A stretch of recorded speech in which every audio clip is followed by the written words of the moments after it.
Ilang linggo na din simula nang ikulong si former President Rodrigo Duterte sa Netherlands at habang tumatagal nga daw ay mas lalong lumalala ang sitwasyon lalo na daw ang iba't ibang karamdaman nito. Ayon kay VP Sara naaawa na umano siya sa kanyang ama dahil hindi daw matutukan ng maayos ang kalusugan ng dating presidente. Maging si First Lady Liza Marcos nga ay naaawa na din kay former President Rodrigo Duterte at pinakiusapan na ang asawang si President Bongbong Marcos na gumawa na ng hakbang upang maibalik sa Pinas si Digong. Narito panuurin ang update sa mga Duterte. Kung may latest dubious names po kayo na na-uncover sa ARs ng confidential funds ni VP Duterte, for soundbite purposes po, can you elaborate? Well, dito kukunin natin. Magandang basahin na para makita natin yung mga celebrity names, yung mga napalabas na yung mga wala pong records ulit to, no? As nakita niyo naman po yung trend ng mga sunod-sunod na pangalan. Si Hanilet Camille C, si Fiona Biong, Fiona Villegas, Fiona Ranites, Ellen Magellan, saka si Erwin Q. Ewan, saka si Gary Tanada at si Joel Linangan. Ang daming Fiona, actually, na names. And yun nga, pare-pare, yung sa trend po natin talagang lahat po sila walang record sa PSA ng birth, death, saka marriage. Pero sabi ko nga po, maganda rin po na tignan natin yung mga number po, yung 600 plus na meron pong records.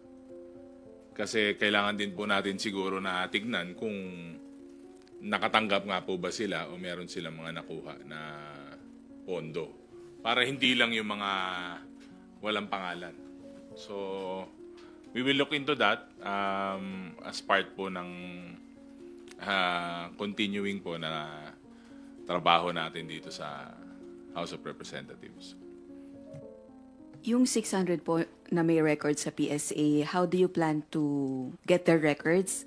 Are you officially going to formally request the PSA to provide records of the 600 recipients? Mga more or less mga 600 plus to sa OVP, then 200 plus po sa DepEd. As yung sa ginawa rin ng committee siguro, total itong mga pangalan na to, saka yung mga number of names na to, na-submit na at napag-usapan na during the hearing. So, we will do our own siguro mini investigation. Pero nandiyan naman po yan sa committee level na, so makaka-request naman po tayo. Sir, tapos na po ba kayong magrepaso ng 4,000 ARs ng confidential funds? Or may aasahan pa tayong makikitang mga dubious names na dadagdag doon po sa listahan? Well, madami po yung pangalan eh. So, parang parang teleserye, di ba? Pakonti-konti, may lumalabas. So, again, we have to verify. Mas maganda naman po na sigurado po tayo na itong mga pangalan na to meron or wala pong records. Kung since part po kayo ng leadership pero hindi kayo part ng House Prosecution Panel, I guess the House prosecutors are updating you on the latest about their discussions and impeachment preparations. Can you share something to us po? Itong nakaraang 2 linggo medyo I know that they're preparing and nag-aaral po sila. Pero ako po more on actually galing sa inyo po yung mga latest na information na nasagap ko kasi nga parang 2 linggo nga po na higit na nandun ako sa probinsya, continuously campaigning, but tinitignan pa rin po natin yung mga nangyayari sa national scene. I know that they're preparing, I know that they're meeting. I'm not sure ng frequency nila kung gaano sila kadalas mag-meet saka mag-preps ngayon, but still, syempre, kahit na election po, tuloy-tuloy pa rin po ang trabaho ng prosecutors natin. On our part, syempre, we will support the leadership, we will support the House in terms of what we can do lang naman po. Kami naman po, nandito lang naka-ready na humaharap po sa taong bayan saka sa ating mga kaibigan sa media para mabigyan po ng kaukulang impormasyon regarding po dito sa parating po na impeachment natin. Last on my part na lang po, nakabalik na po ng Pilipinas si VP Duterte kahapon, kagabi, after almost a month na pagstay sa The Hague para po asikasuhin yung kaso ng tatay niya after the turnover to the ICC. Do you have any message for her in relation to the pending impeachment trial? Welcome back po to our VP. Hindi ko alam kung bibigyan niya ako ng pasalubong. baka, syempre maganda nakabalik siya kasi nga paghahandaan na itong mga susunod na buwan. At in terms of yung biyahe niya, personal trip naman kasi talaga yun. At naiintindihan pa namin. So, welcome back po, ma'am. Sundot lang, do you think she will be more prepared to face the impeachment trial now that she has returned already to the Philippines? Well, I guess she should be prepared kasi when we were doing the hearings, parang they were actually asserting na mag-impeachment na lang, di ba? Para sa korte pagdebatehan, sa korte ilatag yung mga ebidensya. So I think they should be. Thank you, Rosalie. Gab Lalo from Inquirer Online. You're recognized. Sir, good morning. Sir, I'll play devil's advocate lang kasi may mga tao, including mga supporter ni VP Sara, na nagsasabing parang gawa-gawa lang yung mga pangalan na nilalabas ng House doon sa mga acknowledgement receipts. Kasi nga naman, parang hindi naman daw sila tanga para gumawa ng ganung mga weird na pangalan. Ano pong masasabi niyo doon, sir? Well, sabi ko nga, sa briefings, sa hearings, wala naman pong napaliwanag, wala naman pong maayos na pagsagot kasi nga parang evasive sila sa issues na yun eh. So, meron pong procedure dyan, meron pong guidelines dyan.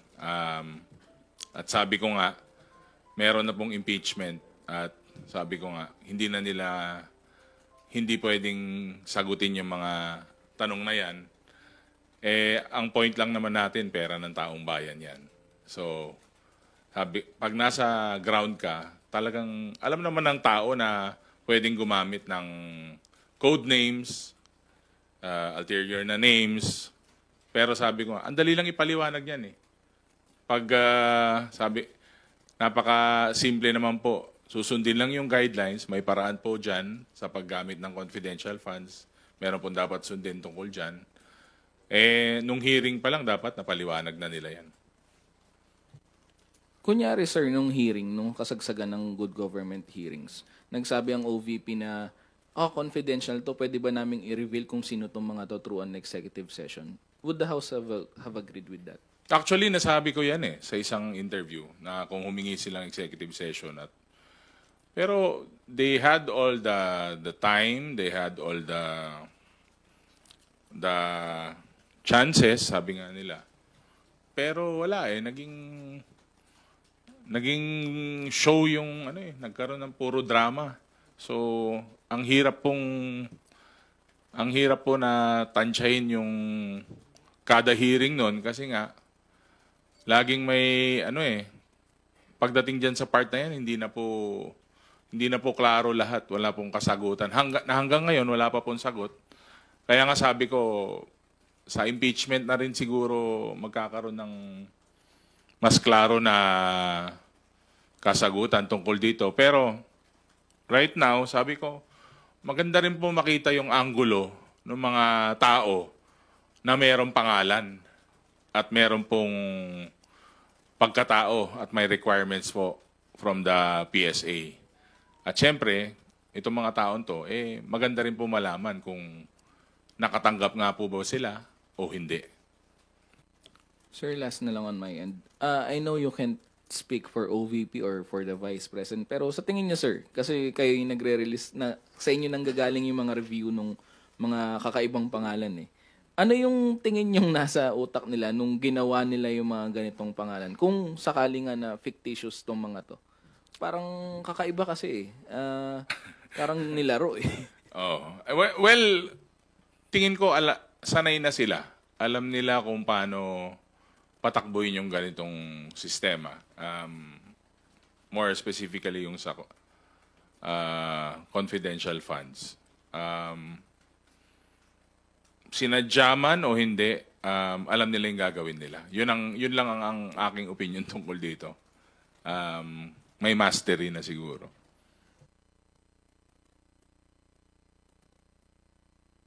Thank you, Gab. Tina Panganiban Perez from GMA7. Sir, on VP Sara, sabi po kasi ng office niya, she is expected to address pertinent matters in the coming days. Should she already answer pending questions on the fictitious names? Kasi ilang buwan na rin naman po yung questions na yon, or hintayin na lang yung trial? Hindi ko po masasagot kung anong nasa isip po niya. Pero sa sobrang tagal na po nung sa fictitious names, siguro naman kahit konting explanation nabigay man lang sana. Pero sabi ko nga, nasa impeachment trial na po yun, nasa korte na po. So, abangan.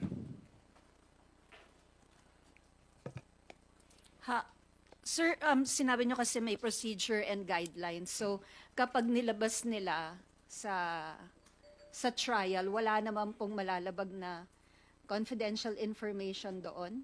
Pag ganon? Well, depende na po sa flow ng impeachment trial yun. Sa tingin ko, kailangan nilang ilabas yun.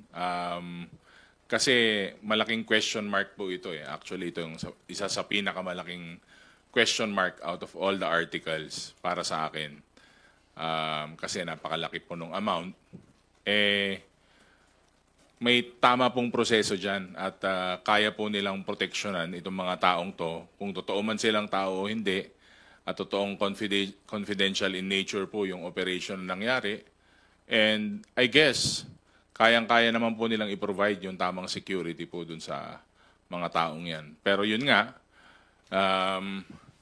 mapapaisip ka po talaga kasi parang ang tingin mo dito sa mga taong to, multo na wala pong pagkatao. Nakalimutan ko yung tanong.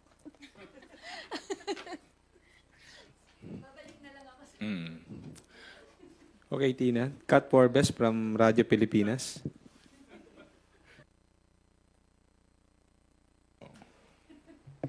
Hello po, Kong. Lipat lang po ako ng ibang topic, no? Recently po, House leaders have commended po yung PNP, specifically din po si PNP Chief Marbil because of the arrest and then yung relief po sa pwesto nung Eastern Police District officers dahil po ito doon sa extortion na nangyari doon sa May Las Piñas. And kayo po ba dito sa Kongreso, ano pa po yung mga nakikita ninyo or paano po ninyo matutulungan yung PNP when it comes to these kinds of reforms po? Ginagawa po ng PNP yung trabaho nila. They are doing their job. And syempre, kino-comment po natin sila. Wala pong question doon at nagbibigay tayo ng parang may pagpupugay nga po sa dyan tungkol dyan sa issue na yan. No? Pero at the end of the day, trabaho po talaga nila yan. Sabi ko nga, kung ano man po yung kailangan nilang suporta, lalo po sa House of Representatives, syempre, in terms of policy, in terms of yung mga additional po na kakailanganin nila for their next budget, hindi naman po question ng tulong at saka suporta ng Kongreso, no. Pero sabi ko nga, they are doing their job, they are doing an efficient job. Sabi ko nga, ginagawa nila yung mga ganyang klase ng trabaho na hindi po kailangan ng fanfare, na hindi po kailangan ng media, na nagagawa po nila yung trabaho nila. Yun po yung importante, yung quietly, silently, nagagawa po yung trabaho. Pero at the end of the day, epektibo po sila. Yun naman po ang sa side namin ang tinitignan natin lagi. Maski po naman dito sa Kongreso, kahit ano pong trabaho dito sa gobyerno, importante po tuloy-tuloy yung trabaho natin. Kahit anong noise yung naririnig natin sa labas, resulta naman ang titignan ng taong bayan. Yun ang pinaka-importante po talaga. Sir, speaking of, nabanggit niyo po yung effectiveness po ng sa trabaho. Ang Pilipinas po ay inaasahan yung pagdating po o yung pagbili po nitong F-16 fighter jets para po or bilang bahagi po ng AFP modernization program to defend yung ating sovereignty. Gayon din po yung may balak pa po silang pagbili ng iba pang weapons like air and missile defense and warship. Are you in favor po nung ganitong posisyon na bumili pa po ng mga armas? Hindi po ba, ano po bang mensaheng ipinaparating nito? And ano rin po yung magiging suporta ng Kongreso dito? Given po yung AFP modernization, parang lagi pong kulang sa budget, kaya po tumagal din. Well, hindi po kaya ng itak na lumaban sa mga malalaking aircraft saka bala. Kahit na ano pong bansa o nasyon, kailangan natin pag-ibayuhin sa kapalakasin ng ating defense. Itong mga bagay naman to is more on protection. Hindi naman tayo ang opensiba. We welcome these developments, pero syempre alam natin na medyo hindi pa ganun kalaki yung pondo, pero maglalaan tayo ng sapat na pondo para dito. Kasi nga, ang bahay mo naman, hindi pwedeng may bantay. Ang bahay mo, hindi pwedeng pasukin na lang ng kung sino-sino. Kahit siguro sino sa atin, pag pinasok naman tayo, kailangan na ma-defend natin yung sarili nating bahay. So, maganda po yan in terms of our defense and our stance. Thank you po. Thank you, Kat. Mela Lismoras from PTV4. Hi, good morning po, Kong Paulo.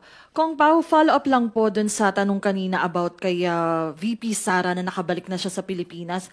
Sa tingin niyo po ba, since nakabalik na siya sa bansa, ito na yung tamang panahon para masimula na yung impeachment trial para once and for all ay masagot na hindi lang yung issue ng confidential funds, itong dubious names, pati yung iba pang issue na kinaharap niya na nakapaloob dun sa articles of impeachment? Well, may tamang panahon, pero may tamang schedule. May nailatag na po na schedule yung mga kaibigan natin sa Senado at yun po siguro yung tamang panahon para humarap siya during po the impeachment trial. So this time, habang hindi pa nga ngayon yung tamang panahon, sa tingin niyo po, ito yung best time naman para magamit niya bilang preparation? Nung na-impeach po siya, I'm sure there were already some sort of preparation na rin po na ginagawa. Siyempre, yung sa legal team niya, sa OVP, then yung sarili niyang personal na grupo. I'm sure they have been preparing for this. Mahirap po namang sagutin yung mga tanong patungkol sa kanya kasi personal na ano nila yun diskarte nila yun. Saka hindi naman kami masyado close. So, wala naman akong connection or what. So, I'm sure they are preparing. Opo. And kung follow-up lang din po, kasi ito naman, may balitang lumabas kasi na yung mga former security ni Vice President Duterte may be facing court-martial for involvement in the disbursement of confidential funds from the OVP and DepEd. Ano pong masasabi, though hinihintay pa yung official statement ng AFP, ano pong masasabi nyo rito? Well, yung AFP na siguro yan, no, naalala nyo during nung nag-break tayo, yung sa AFP will lead with their own investigation. Parang they were policing their own. So, okay naman po sa pananaw ko yun kasi nga po, institution yan nire-respeto po natin kung ano magiging resulta sa decision ng AFP patungkol dyan. Okay, at panghuli na lamang po from me, Kong Paulo. Sa isang statement, may nasabi po kasi si Vice President Duterte, nasabi raw ng kanyang ama na si dating Pangulong Rodrigo Duterte, gustong-gusto na raw pong umuwi sa Pilipinas after staying for nearly a month sa detention facility nga sa ICC. Ano pong masasabi nyo rito? Siguro kailangan po tapusin yung paglilitis. Hanggat hindi po na nadidesisyonan at wala pong hatol yung korte, hindi naman po natin pwedeng, kahit naman po anong comment natin dito, saka nasa korte po talaga yan. Kumbaga, it's up to the courts. They will decide if when o kailan po na maaari po makauwi ang dating Pangulo. Pero ako gusto ko na umuwi. Thank you, Mela. Let's go back to Tina Panganiban Perez for the continuation of her questions. Sir, naalala ko na. Ayan na.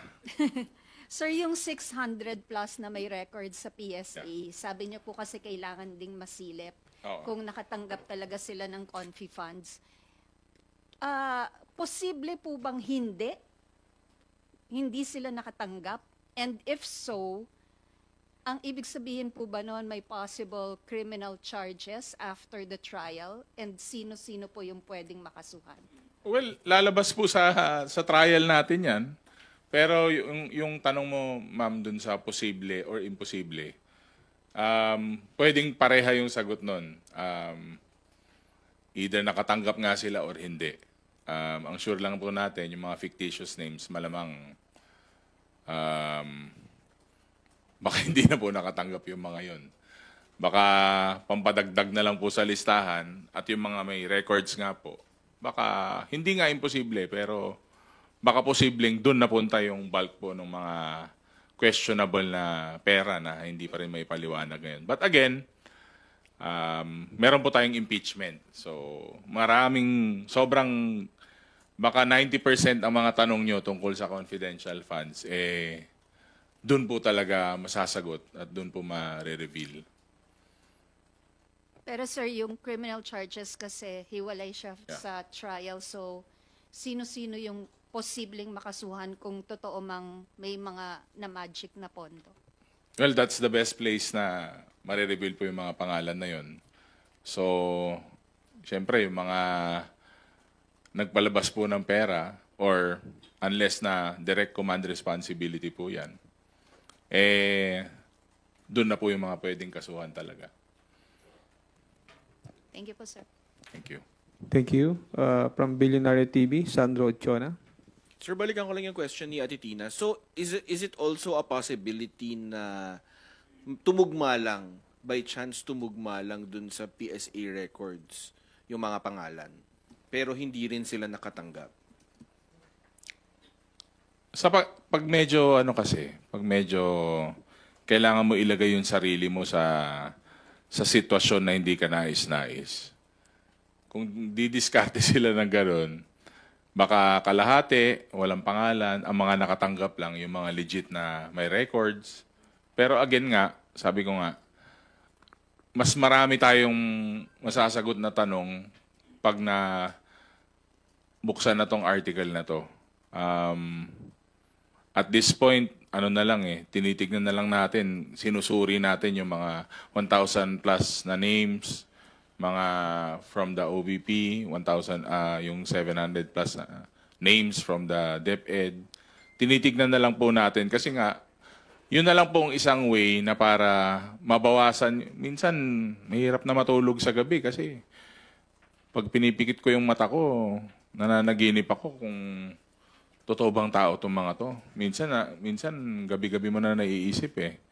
So, yun na lang po yung paraan para mabawasan ng konti yung agam-agam mo is to check with the national government agency, specifically itong National Statistics, itong NSO, kung meron ba pagkatao itong mga to. Minsan pag wala, talagang ganun na yung assumption mo. Babalik at babalik tayo dun eh. Parang kayo, kahit tanungin ko ngayon, syempre anong unang papasok sa isip nyo pag, ay wala siyang record, ay wala siyang birth certificate, ay wala siyang death certificate. Automatic, magre-register na sa'yo na kung code name ma yan o hindi, bakit kailangan, bakit walang paper trail? Bakit di mapaliwanag? Ganun agad yung iisipin mo eh. So, babalik tayo doon. At sabi ko nga, babalik tayo doon sa yung impeachment will open up open up the entire ewan ko ba, can of worms o pot of gold, anong tawag doon. So dito natin malalaman.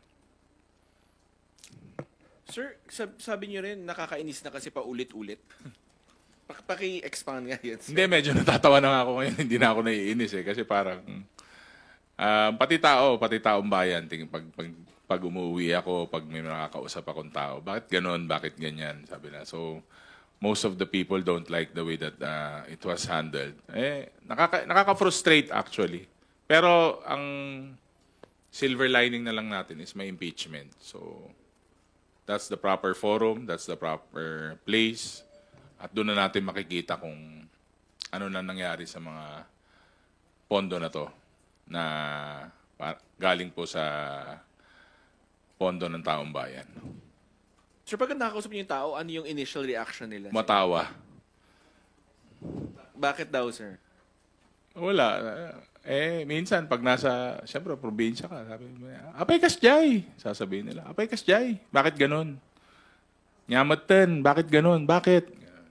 Ilocano sila, siyempre.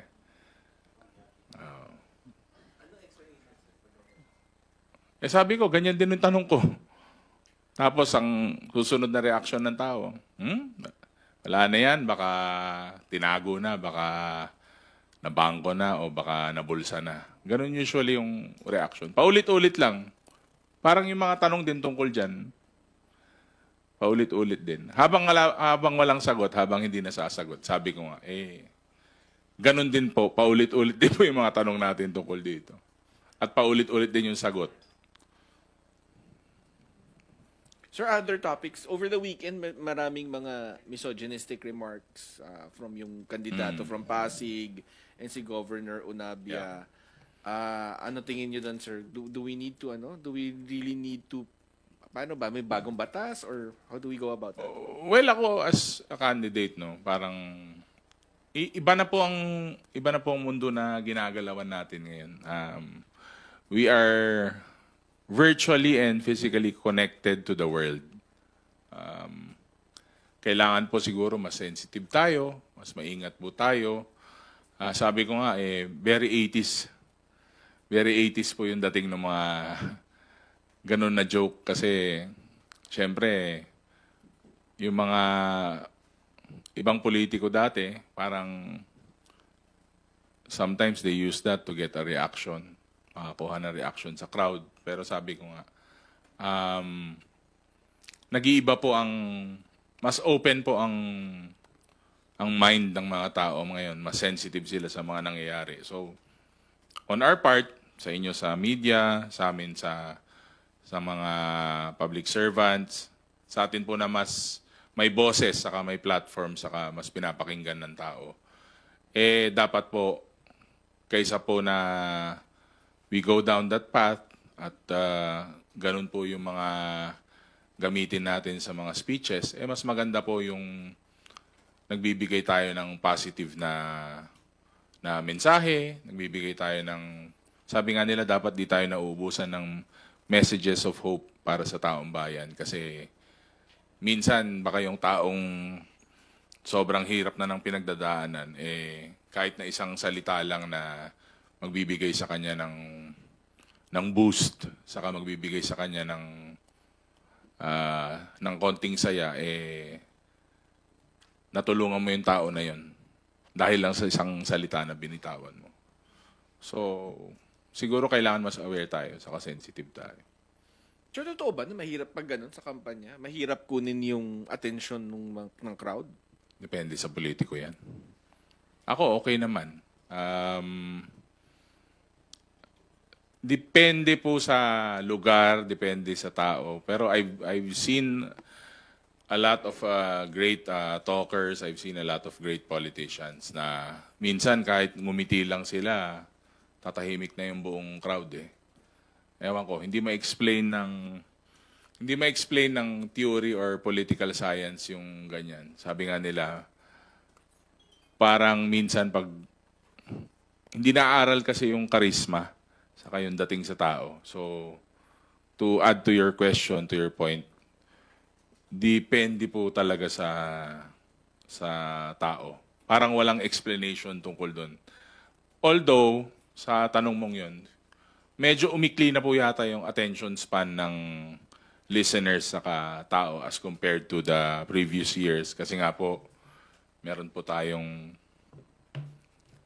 technology, may screens po tayo. So divided po yung attention minsan sa pakikinig. Minsan kahit pinapakinggan nila yung tao sa harap, pinapanood pa nila yung live ng tao eh.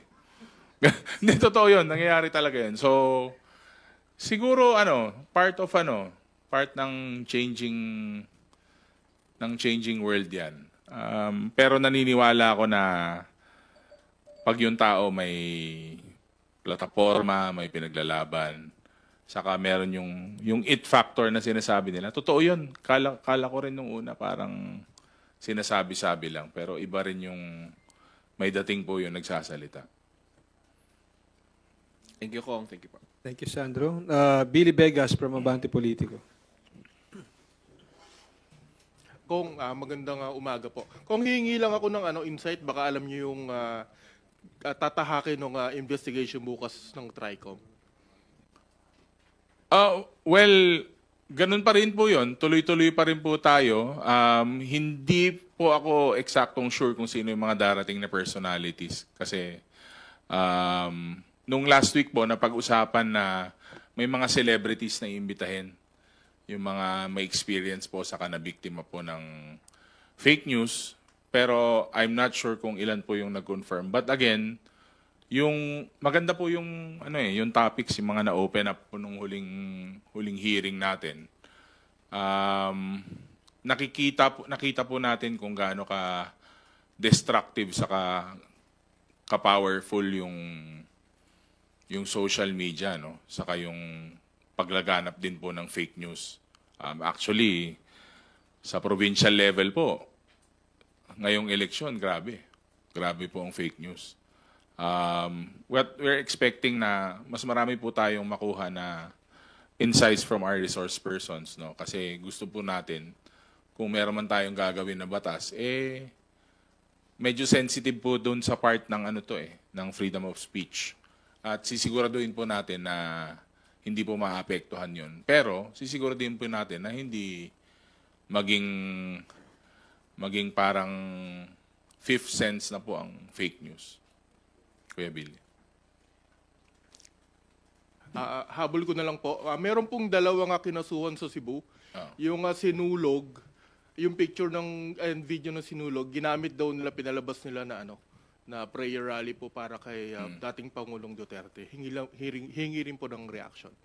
Meron naman po tayong mga batas tungkol dyan eh. So, kung meron po talagang magkakaso or magsasampa, they have to answer po para sa mga they will have to suffer the consequences po ng mga pinapalaganap nilang ganyan. Sabi ko nga po, hindi po pwedeng maging natural na lang dito sa atin ang fake news. Kasi buhay po minsan ang nakataya na dito eh. Lalo po yung mga komong tao na hindi naman pong kayang lumaban at saka walang means. So dapat ipakita natin na yung justice system natin is gumagana rin po sa part na yun. Thank you, Billy. Earl Tobias from IBC 13.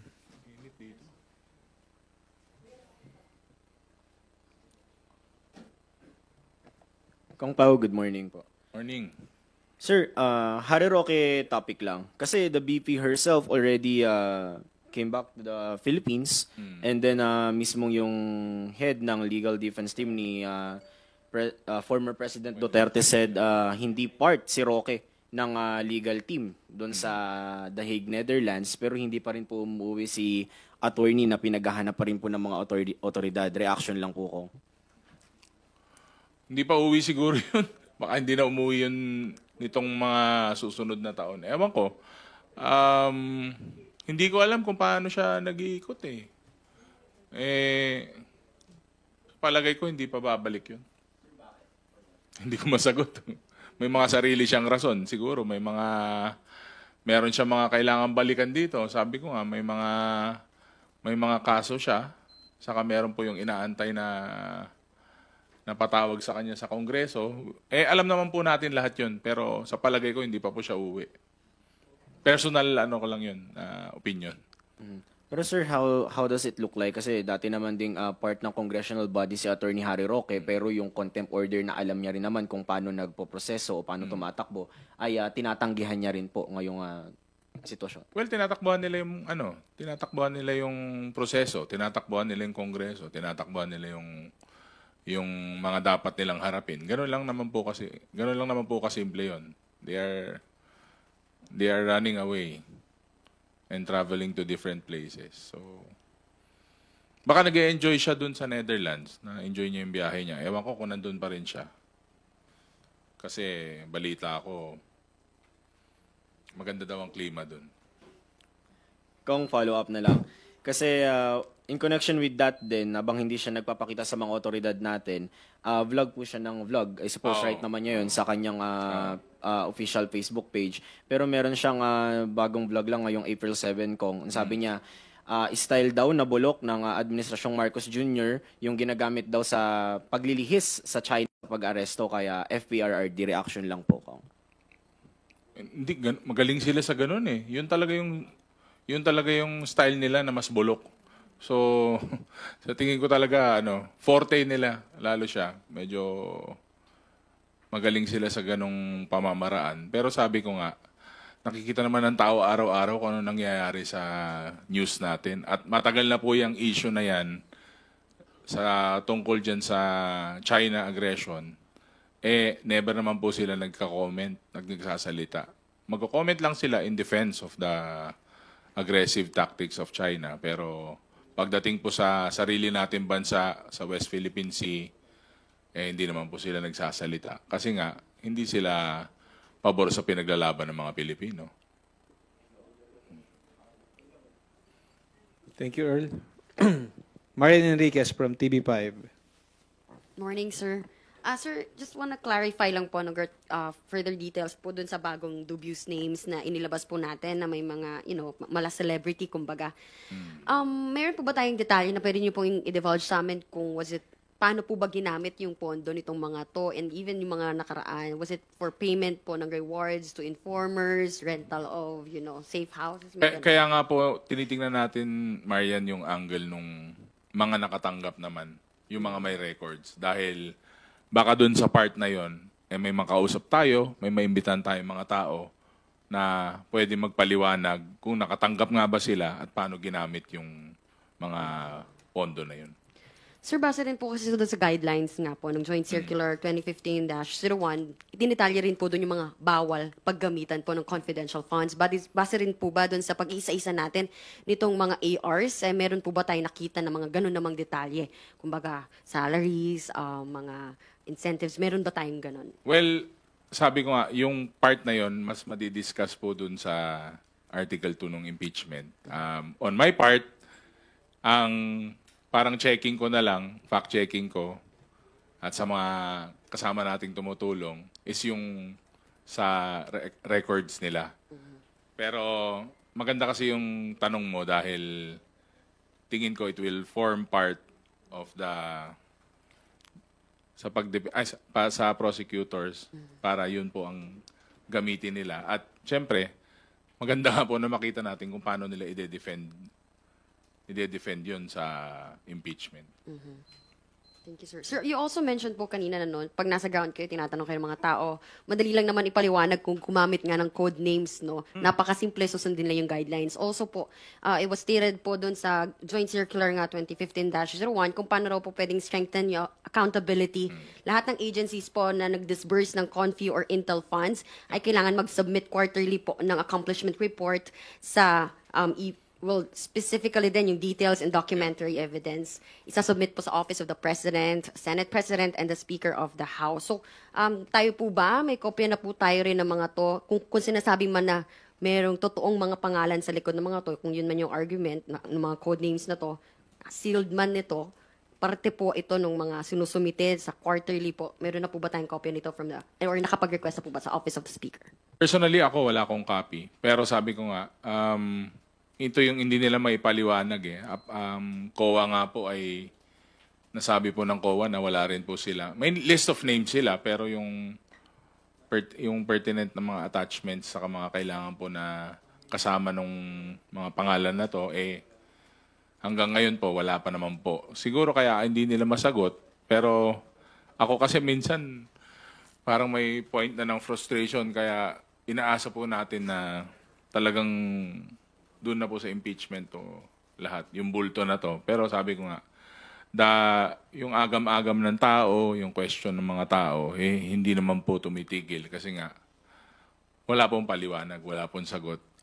Again, we were expecting na may executive session during the hearings kasi nga may confidentiality ito. Pero up to now, ganun pa rin po. Question mark.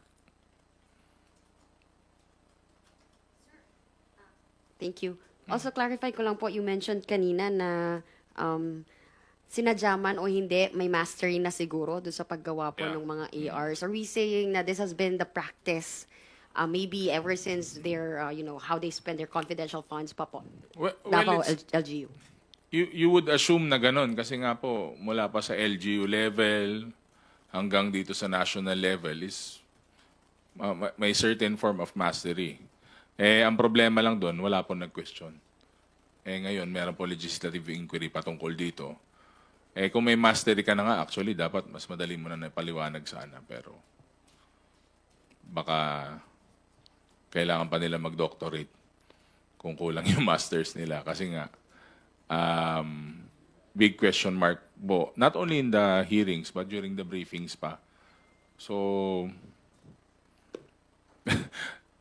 hanggang ganito na lang po muna tayo. Tatanungin natin. Kung wala makuha ang sagot, eh, sagutin nila sa impeachment. Sir, last na lang. Do you think po, since mukhang ito po yung naging practice, ganito rin siguro ba yung practice sa iba't iba pong mga ahensya and ngayon lang din po talaga tinignan mabuti? Well, dapat po masunod yung proseso. Kung ano man ahensya yan, kung ano mang departamento yan. Sabi ko nga nung isang interview ko, kung may lumabas na problema at malaking concern, the House will not hesitate to have a legislative inquiry about this. Kung ano man yan, kung ano mang departamento o ahensya. Dapat sundin yung tamang proseso. Thank you, Marian. Ed Galvez from FEBC Network News. Morning, sir. Sir, merong interview si BP Sara sa The Hague. Na argumento niya, walang nilalabas na pangalan doon sa mga drug war victims. Ano po ang tingin niyo rito? Drug war victims? Yes, sir. May mga pangalan po na nilabas. Pero yun ang inaano niya, wala raw mga lumalabas. During our Quadcom hearings, nandun po yung pamilya nila, nandun po yung mga biktima. Kahit di na po ilabas yung pangalan, nakita ko po sila. Nagsimba po sila sa Kongreso. Nandun po sila during the hearing. So, legislative inquiry yun. Hindi lang sali-salita, hindi lang sabi-sabi, hindi lang statements. Talagang nandun yung mga tao nasa harap namin. And backed up by forensics pa, yung mga nangyaring EJ case.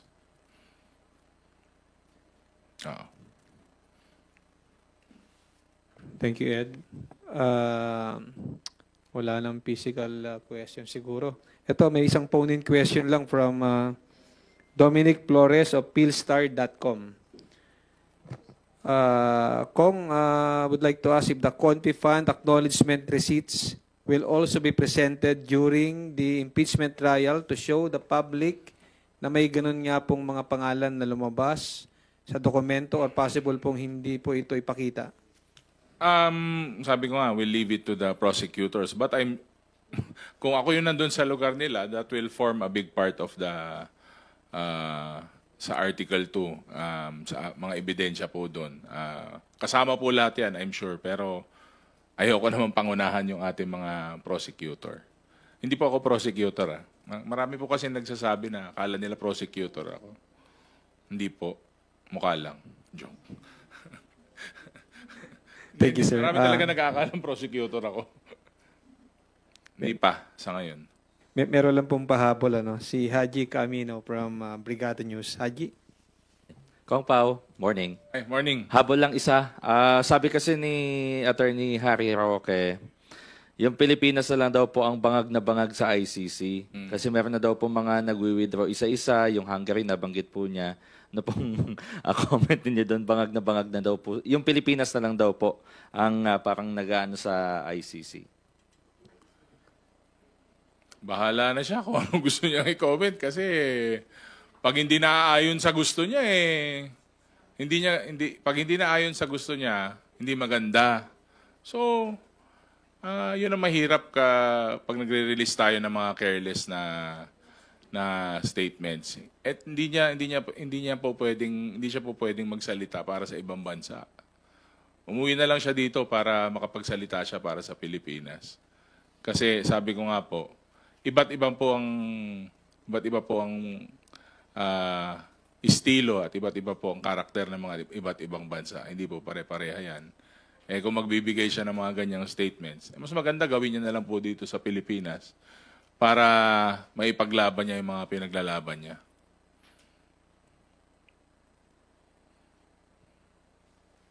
Thank you, Haji. Final statement, Deputy Majority Leader Ortega. Wala na yata akong statement. Ayan, may pahasabi. Sige, tuloy lang. Okay lang. Okay, Sayo pa IBC, Congress TV. Good morning, sir. Sir, ano pong masasabi niyo sa ginagawang pagpapalakas ng AFP sa pagbili ng o plano na pagbili ng mas maraming weapons at saka po yung possible delivery ng US F-16 fighter jets? Sabi ko nga po, yung ginagawa po na modernization is geared towards defense. Kahit sino pong bansa kailangan may kakayahan po na ipaglaban or ipagtanggol yung kanyang sarili. Again, it's a step in the right direction. Pero sabi ko nga po, alam ko po na hindi pa enough yung pondo po natin, but paunti-unti at least we are modernizing kasi ilang taon na po yata na pakonti-konti lang po yung upgrade natin. So, we have the chance to better our defense and we have the chance na yung AFP natin is mabigyan po sila ng kaukulan na pondo para po magamit sa pagprotekta po ng ating bansa. Thank you po. Thank you, Sai. Final statement, sir. Maraming pong salamat sa ating mga kasama sa media at sa mga nakinig po ngayong araw. Tuloy lang po yung trabaho natin dito sa Kongreso. Kahit po election period or nasa probinsya po kami, sinusubukan po namin na magbigay po ng oras para po masagot yung mga importanteng mga tanong ng ating mga kababayan. Thank you. Ating Pilipino sa kamay ng mga banyagang mahistrado, kaya ka naiiyak.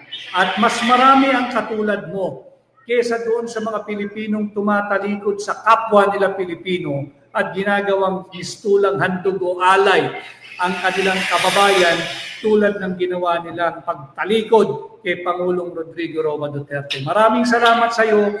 Mag-iingat ka dyan sa Batangas at ipangampanya mo rin ako sa lahat ng kilala dyan at sa iyong lalawigan sa Quezon. Thank you, TW. Thank you. Mabuhay ka. Ang next natin si April. Bumalik na po yung isa pang pahina. Pasensya na kayo. Hindi ko alam kung sadya yun. Natatakot siguro sila dito Ayaw nilang pakita. Wala na po. Ito na talaga ang direksyon ng sambayan ng Pilipino. Duterte 9 sa Senado. Ito na po yan. Tuloy-tuloy na po yan. Huwag po tayong magpapabudol muli. Itong grupong ito, sigurado po kayo rito. Ito po ang inyong tulungan, ang Duterte 9 sa Senado. Si April Girl, kayo na, April Girl, pwede na ho kayong mag-join. Pwede nyo nang buksan yung inyong camera at unmute yung inyong mikropono. Yusin ko lang ho ito, ha.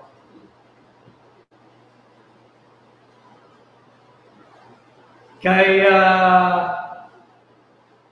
Jenny Alvarez, maliho, marites ka rin, Jenny. Ang tinakpan ko ito, yung blanco. Sabi ko sa iyo, Jenny, dito sa aking pahina, tamang informasyon. Bawal dito yung mga peking hirit na kagaya mo. Ang tinakpan ko ito kanina. Kasi may blanco. Ngayon, you're suggesting na may tinakpan akong kandidato. Ayan, magic, hindi ba? Tinanggal ko yung daliri ko, yung mic ko, may binibintang ka, may pinagtatakpan na wala. Presentation. Pero kung okay sa inyo yung ganyan, hindi, pwede rin naman. No? So yan, malinaw ho yan. So si April Girl, hi April, andyan ka pa ba? Nawala si, punta tayo kay, sinong next? Sinong next? Paki-check. Si Chief Silva, hi po from Osaka, Japan. Maraming salamat. Kay Ruel, si Puching Akot, Ghost, Coach Buji, maraming salamat. Kay, yung isang araw, babatiin ko pala natin ito yung overseas Filipino worker. Magaling po ito, si Romeo Ogong TV. Kung po natin kalilimutan, Romeo Ogong TV, ating nakasama doon sa isang ginawa nating malaya at payapang pagkilos. Yan po. Mosimo. Si? Mosimo. Ay, Mosimo. Ikaw muna, Mosimo. Mosimo, pakibuksan ang camera at pwede mo nang i-unmute. Ayun. Yes, good afternoon po, Atty. Nick Rodriguez. Good afternoon, Mosimo. Nasaan ka? Sabi ko lang po, sa mga kababayan natin, yes, good afternoon po, Atty. Nandito po ako sa Bulacan, sa Pandi, Bulacan. So, masasabi ko lang po sa ating mga kababayan, iboto po natin lahat ng PDP laban. Kasama po si Atty. Nick. At bumoto tayo na kasama ang Diyos para sa kapalaran ng ating bansa at saka sa ating mga anak. So, piliin po natin lahat ng PDP laban at panalo po natin sila para may magang regalo po natin kay Tatay Idigo na makauwi na po siya sa Pilipinas. So, bago tayo pumunta sa mga presinto, ilista na po natin lahat ng pangalan ng PDP at huwag na tayo kumuha ng mga binibigay sa mga eskwelahan.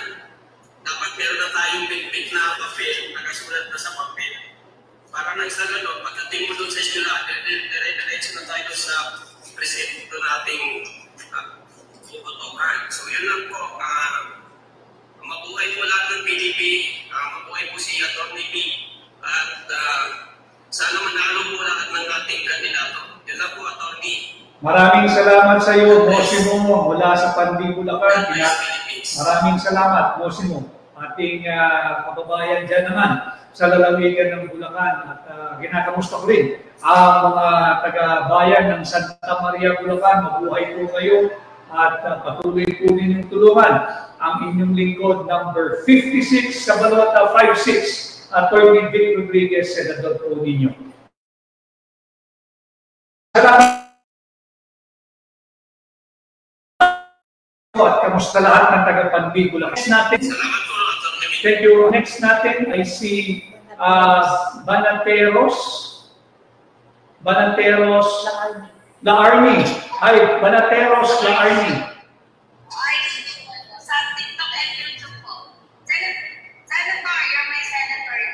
Thank you. I'm very proud of you, sir, kasi you fight for us and I stand for you.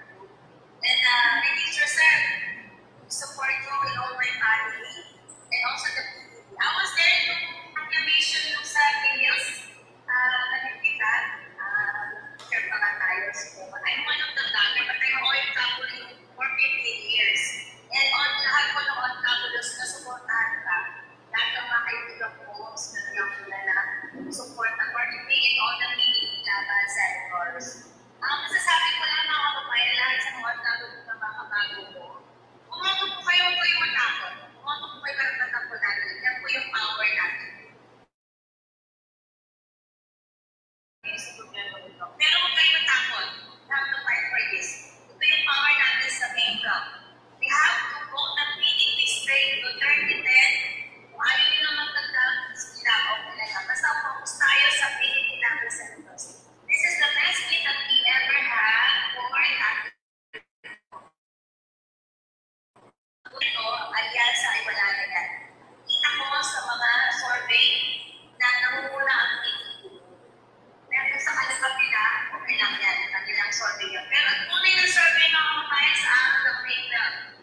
Nandyan po yung ating mag-connect po kayo sa ating email. Yung nandyan po sa isa kong pahina, doon sa ilalim. Yung connect, ang email po natin, small caps po lahat, connect@attorneyvicrodriguez.com. connect@attorneyvicrodriguez.com. Magsabi po kayo ng mensahe doon at meron pong tutugon agad doon. Thank you sa iyo.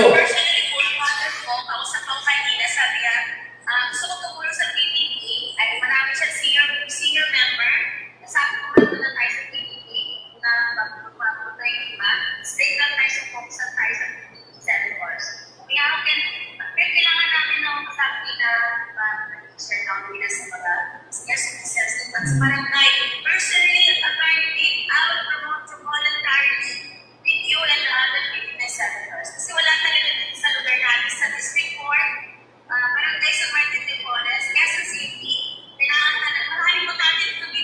Alam ko po yung lugar na yan. I-kampanya nyo na lang po kami sa inyong pagla-live at yung house-to-house at pakikipag-usap. Yung mga ma'am, sandali lang po. Yung mga tarpaulin, kaya wala po kaming gaano yung makitang tarpaulin. Iilan na nga lang po yung tarpaulin namin, tinatanggal pa. Yan ang masaklap na katotohanan. Yung mga nag-donate sa amin, siyempre, pinapahalagahan namin ang kada sentimong kanilang tinutulong sa pamamagitan ng tarpaulin. Pero nakita naman namin yung estilo ng kalaban, basta miyembro ka ng Duterte team, tatanggalan ka ng tarpaulin. Kaya ang gawin po natin, direksyong pakikipag-ugnayan na lamang, kagaya po ng gagawin ninyong tulong sa paglalagay.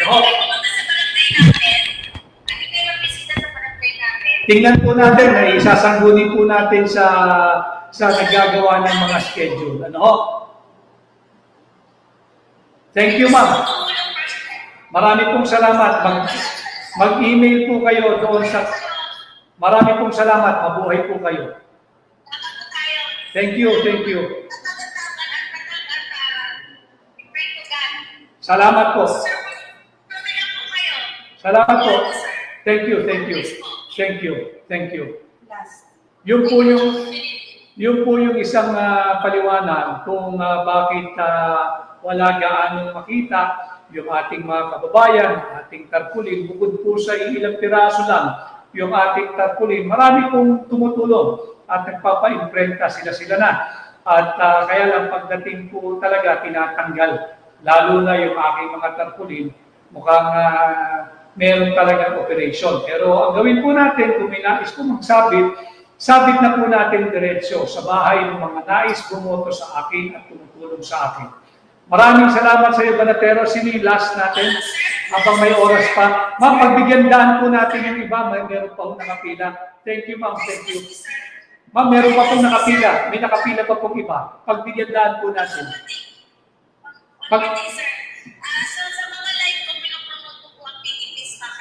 Salamat po. Maraming salamat. Mabuhay po kayo. Thank you. Si Lamiorn, kayo na po, Lamiorn. Yung isang nakapila, anong pangalan? Lamiorn. Habang kay Nito Liza Rom, maraming salamat. Kay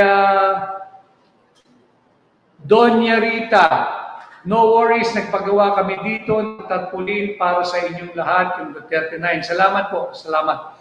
Kay Jen Florentino, ingat po sir, God bless you. My family will vote for you. Straight kami sa inyong Duterte 9 senatorial candidates. Si Ford Kuya CJ, I will vote for you, Attorney Vic. God bless you po. Maraming salamat. God bless you too.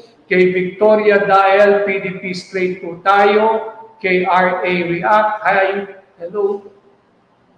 Sa Kalasyaw, si Emmanuel de la Cruz. Mabuhay ka, Attorney Vic, PDP laban kami dito sa Kalasyaw. Maraming salamat. May nagme-mensahe po na kung maaari din kaming mga makapunta at makakampanya sa Binyan Laguna. Ipaparating ko po lahat ng nagre-request na kami ay mangampanya sa inyong mga lugar. Sisikapin po natin, again, as I have said, today is already April 4. Masyado po mabalis yung panahon, Abril na, at a little over a month to go, tayo po iboboto na. Tulungan niyo po ang aking pangangampanya. Ito pong aking ginagawang paglalay, malaking bagay po ito. Higit po tayong maraming naaabot. Hindi lamang sa isang distrito, sa isang munisipyo, syudad, probinsya o rehiyon, kundi worldwide po ito dahil pati ang ating mga kasamahan na Filipino migrants at overseas Filipino workers ay nakakasali at nakakapag-live pangaho paminsan-minsan. Kanya ang aking pong pakiusap sa inyo pong pagtulong na pangangampanya sa akin, sana ho ay ma-share din po ninyo ang aking pahina. Kanina po ay nasa almost 2,000 plus na yung ating live viewers, yung ating nakikita sa Magic Eye. Subalit biglang nawala yung ating koneksyon, ayoko naman mag-isip ng kung ano pa man, pero naibalik ho natin. Sana ho ipatuloy ninyong i-share ang aking pahina at patuloy ninyo akong aktibong ipangampanya sa lahat ng inyong kamag-anak, kaibigan, kaskwela, kaklase, katrabaho, kakilalang mga Pilipino saan man pong panig ng Pilipinas at saan man pong panig ng mundo.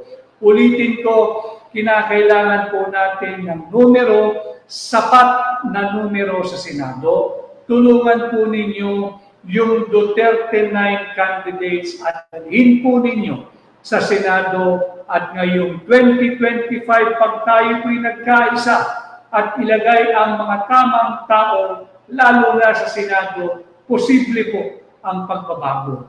So si Alan Yumol, opo, maraming salamat. Kay Ellen Linsangan Castillo, kay Estrella Paran Vlog, kay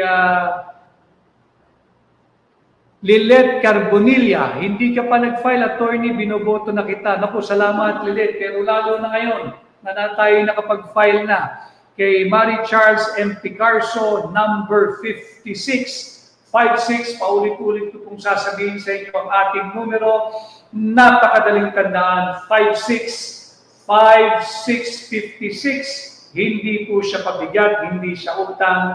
Tratuhin po natin pare-parehong puhunan patungo sa mas mabuting Pilipinas na mayroong transparency, accountability, peace and security ang pamahalaan at ang gobyerno. Hindi po tulad ngayon na salat tayo sa transparency at accountability. Yan naman ang ating hinihingi. Kaya nga po natin inihabla yung gobyerno at hinihiling sa Korte Suprema na ideklarang unconstitutional yung 2025 budget. Bakit?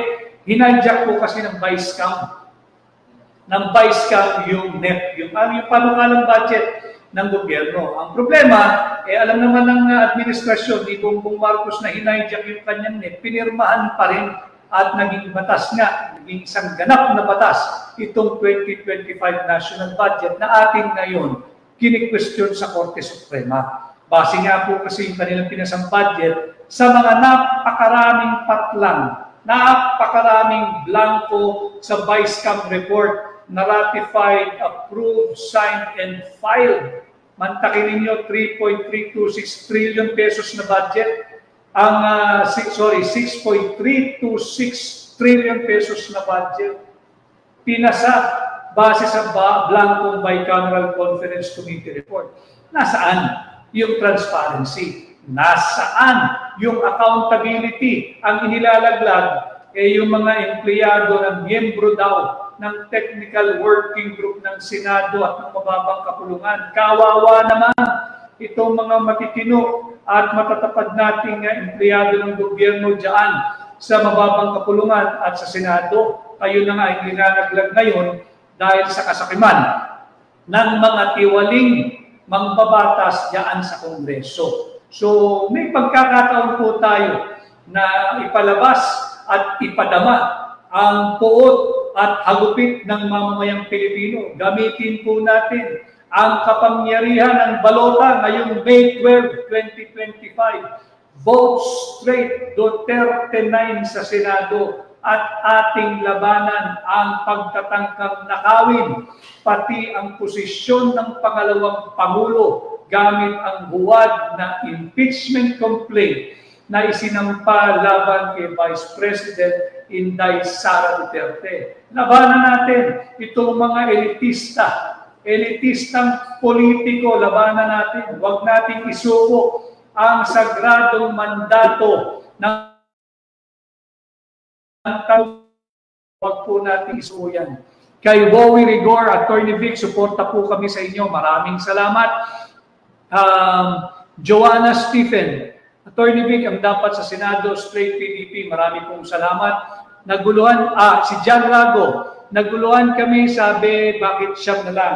Kasi po, ito po yung meron pong ginawang pagtitipon kami kagabi, yung mga kandidato at pamunuan ng PDP. Tayo po adopted ng PDP. Ako po independent candidate. Kasama ko ang hakbang ng maisog at napakaraming may isog na Pilipino. Pero tayo po adopted dito. Ito po yung final. Siyam po ito. Kung meron po kayong nais idagdag na isa, maaari po personal choice niyo po yun para po malinaw. Kasi kanina, meron pong nagsabi na may tinatakpan daw po kandidato.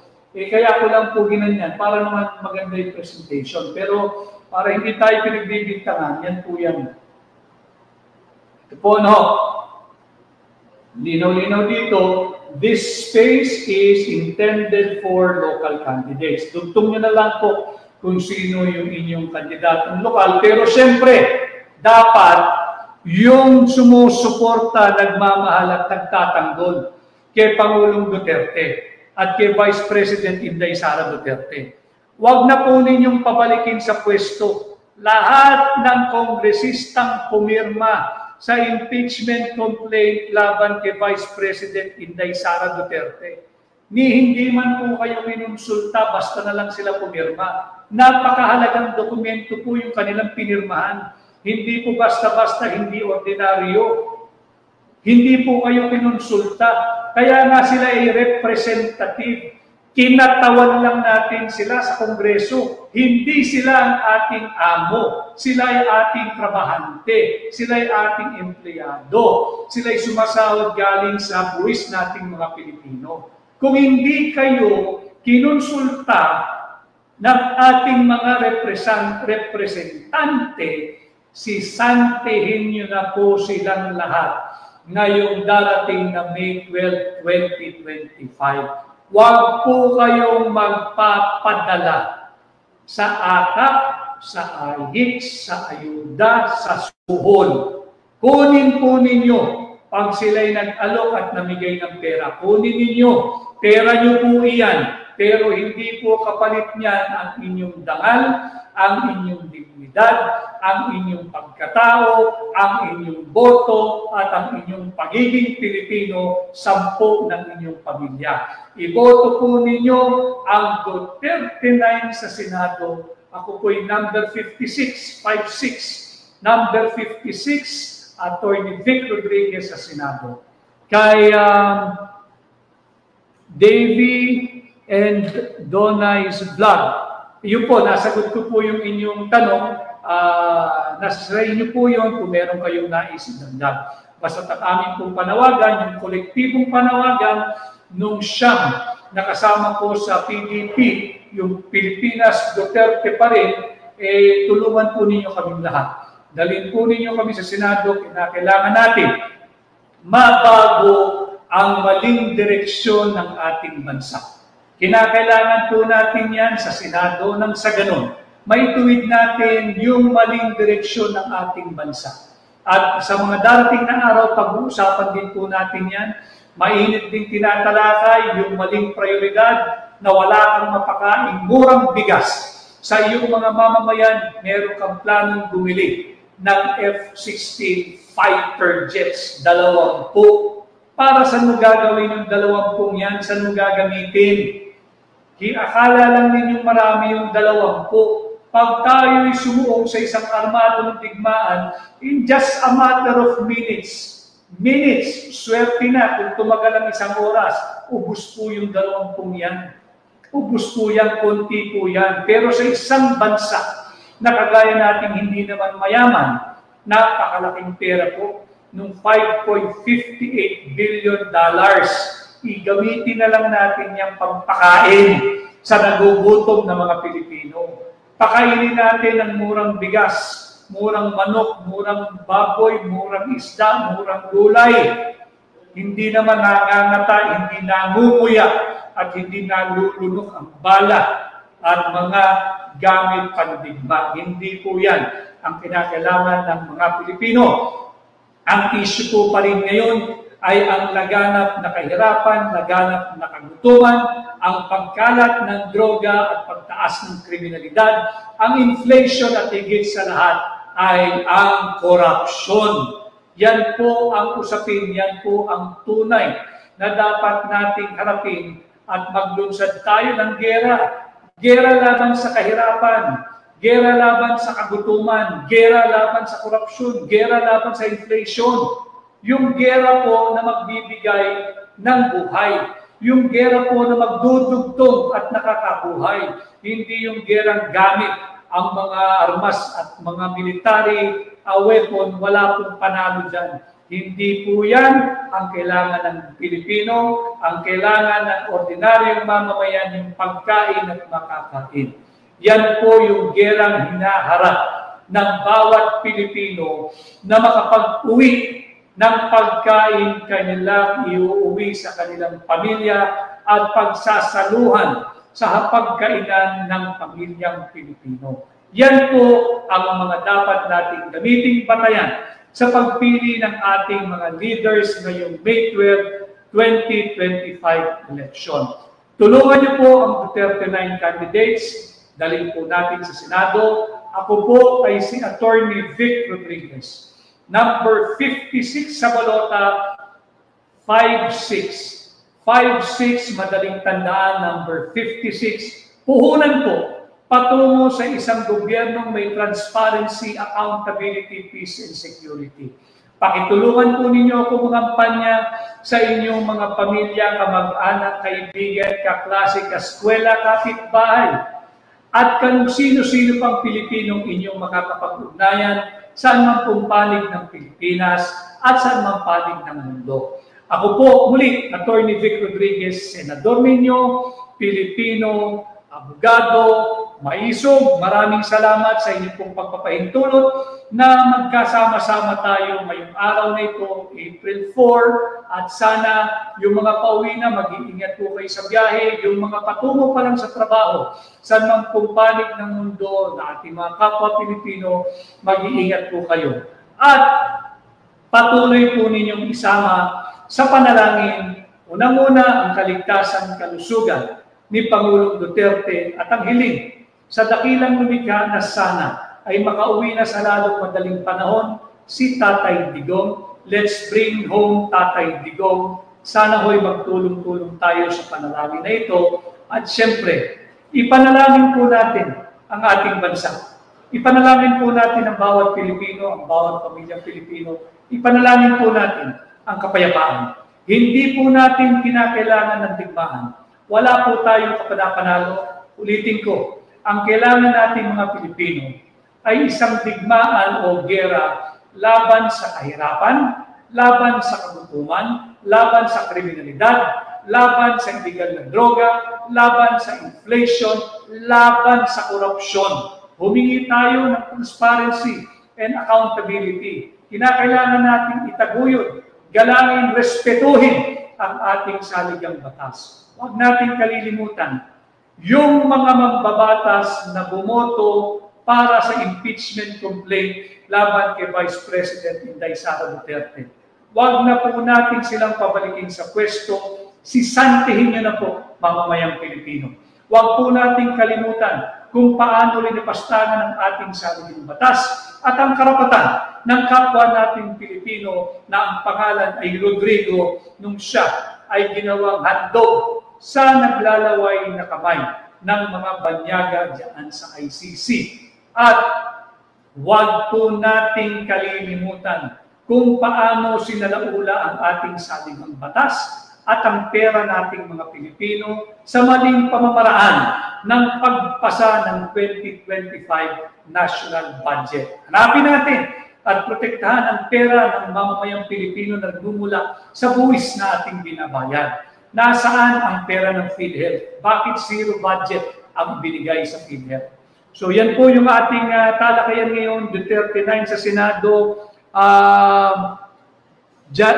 Jolia or Julaya OFW, solid Duterte pa rin. Maraming salamat. Si M.A. Reeves, salamat sa iyo. Kay Alan Baluran, number 1 ka sa boto ko survey. Maraming salamat sa iyo, Alan. Let's go, Duterte lineup, sabi ni Raisin. Kay Jala OFW, sir, shout out. Kamusta po kayo? Yung Jala OFW. Kay Maceda Lacwaren, Jerton Baclac, vote straight. Sama-sama po tayo. Maraming salamat sa iyo. Kay July, sa tulong ninyo, pagbantayan natin yung darating na halalan para hindi tayo madaya kagaya ng sinasabi ninyo. Si Bernie, attorney, galing po nyo, maraming salamat. Kay Ruelin Tiangco, maraming salamat. CDO, attorney, vote straight, PDP, maraming salamat sa mga taga CDO. Kay Ilaha Ilala, number 1 ka sa listahan, attorney Vic Rodriguez. At kay sino ito? 24 Gibbs Divine Bench. 24 Gibbs Divine Bench. Ang daming hulog nun. 24 Gibbs. Kay Arnold Patena, number 1, Attorney Vic. Maraming salamat. Si Rich Cads, number 1 ka din sa akin, Attorney Vic. Salamat sa iyo, Rich. Kay Boyet Guevara. Shout out, Senator Vic. Number 1 po kayo sa amin dito sa Tondo, Manila. Maraming salamat sa mga taga Tondo, Manila. Tulungan po ninyo ako, ipangampanyan niyo po ako, iboto niyo po ako kasama ang aking mga kasamahan na Duterte approved, endorsed, and certified senatorial candidates. Kay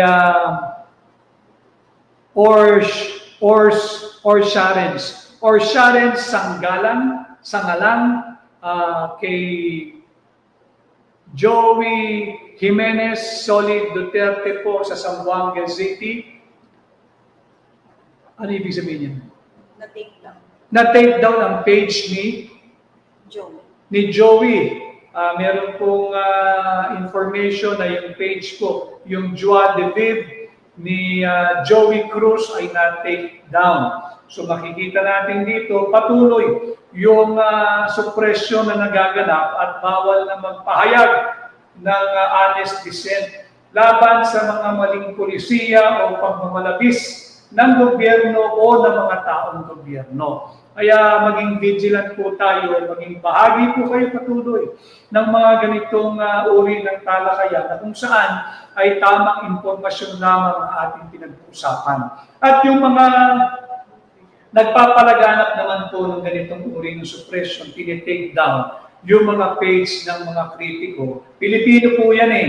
May karapatan po yan. At ang kanila pong opinion ay opinion nila. Kung hindi kayo sang-ayon, huwag ninyong pakinggan. O dili kaya, umanap kayo ng isang pahina na walang gawin kundi araw-araw, 24 oras magdamag. Bawat segundo, bawat minuto ay pinupuri kayo. Pero yung nais magpahayag ng kanilang saloobin, huwag po ninyong takutin, huwag ninyong parusahan, huwag ninyong i-take down yung pahina sapagkat yan po ang tunay na diwa ng demokrasya. Yung mapakinggan mo, hindi lamang yung gusto mong mga pananagta, kundi pati yung mga batikos pagpuna sa iyo.